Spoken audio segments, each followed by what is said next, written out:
Have you been wanting to build your very first concealment flag but don't know exactly the steps or how to do that? Well, in this video, I'm going to show you how to do that. Hey, what's going on, everybody? In this video, I want to share with you the process that I took to build my very first concealment flag. I actually built two concealment flags, one right after the other, and it turns out the second time, I think like every single time, the second time was a lot smoother. Since it was my very first time building the concealment flag, I wasn't entirely sure on the order of the pieces or how I should put the pieces together, and that was the most difficult part. So this video is really more like a do as I say and not as I did. This video is really a compilation of the different pieces put together in different ways, organized differently, in the steps that I think that you should follow. So again, do as I say and not as I did.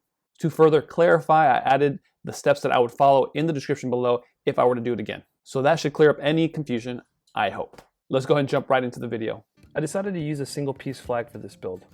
Lowe's sells edge glued panels, and I used their 20 by 36 panel for this flag. Not only was it my first concealment flag, but it was also my first flag using the tiling technique on my CNC. Tiling is the process of cutting something larger than the cutting area of your CNC. If you'd like to learn how to do that, the link will be available on your screen at the end of this video. Once the flag was finished on the CNC, I trimmed the bottom part to make the flag look proportional. It ended up being almost 19 inches in height. So after finishing up the flag, I started building the cabinet.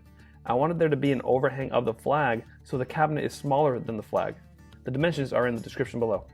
In order to help me with the overlap, I used spacers to get an idea of the length I wanted. In retrospect, this is not needed, and you can simply use your eyes to determine how wide you want the case. Once you have the length, you can then determine the height you want.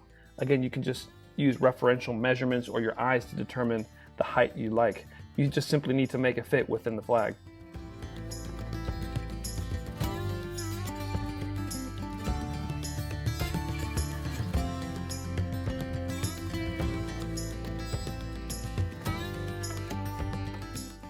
Once I had the pieces cut out, I used my Craig jig to drill some pocket holes on the vertical pieces.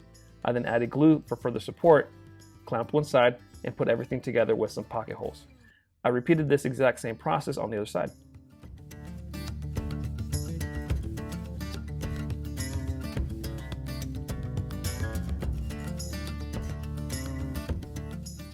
Once I had the case completed, I brought in my 1/2-inch plywood and lined up one side of the plywood to one side of the case and marked the cut lines. I then used the lines as references and cut the plywood to size.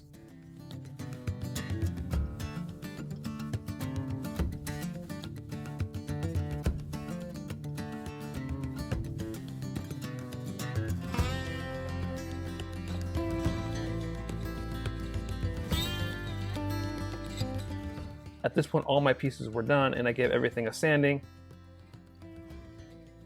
And at this point, you should stain your case. Once the stain is dry, you can add your drawer slides. And let's talk about drawer slides for a moment. As I was researching other concealment flags, I didn't find any videos that explain what size of drawer slides to get. Simply get drawer slides that will fit on the vertical piece of the case. However large you make your case, the slides need to fit on the side, and that determines your drawer slide length. As far as the slide placement goes, what worked for me was lining the bottom of the slide with the bottom of the case, as you can see here.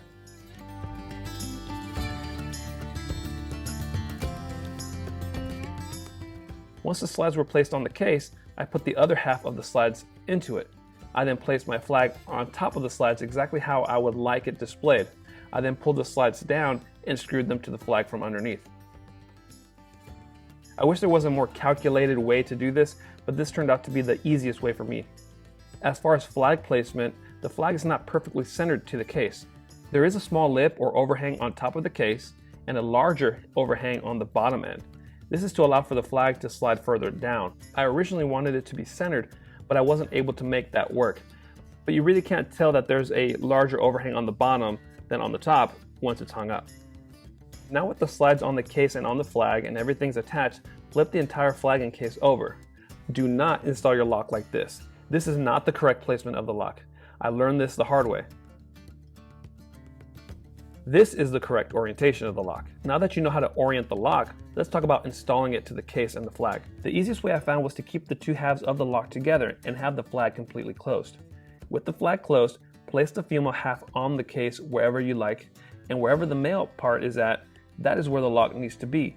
so that when the flag closes, the female part meets the male part and locks shut. One thing to keep in mind, the female part of the lock was only secured with 2 of the 4 screws that came with the lock.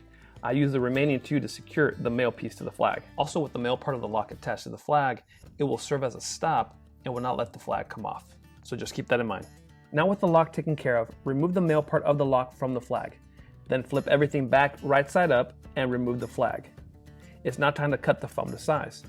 There's not much to explain here. I do recommend using a straight edge like a piece of scrap wood, but other than that, take it slow so you don't cut too much off at once. Once the foam is cut, place it in the case to check the fit. Once it looks good, take the foam out and set it aside for now. With the foam removed from the case, place the flag back on.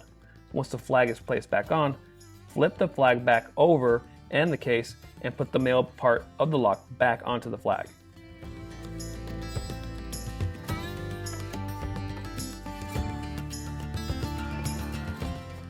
Now with the lock completely shut, we can finally attach the back piece to the case. Do not use brad nails like I did here.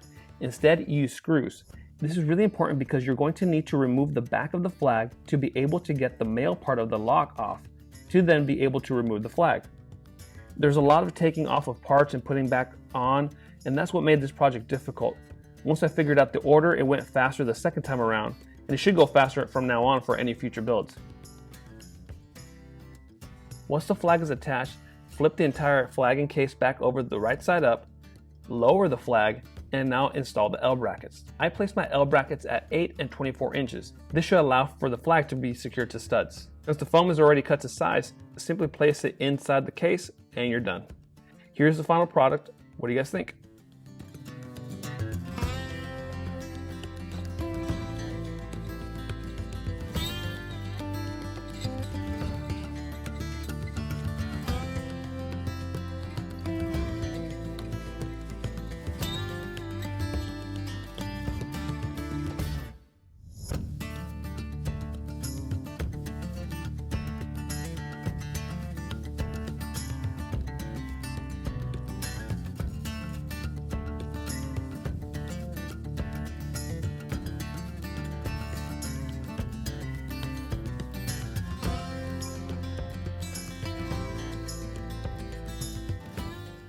Alright guys, so I hope that helps you guys build your very first concealment flag.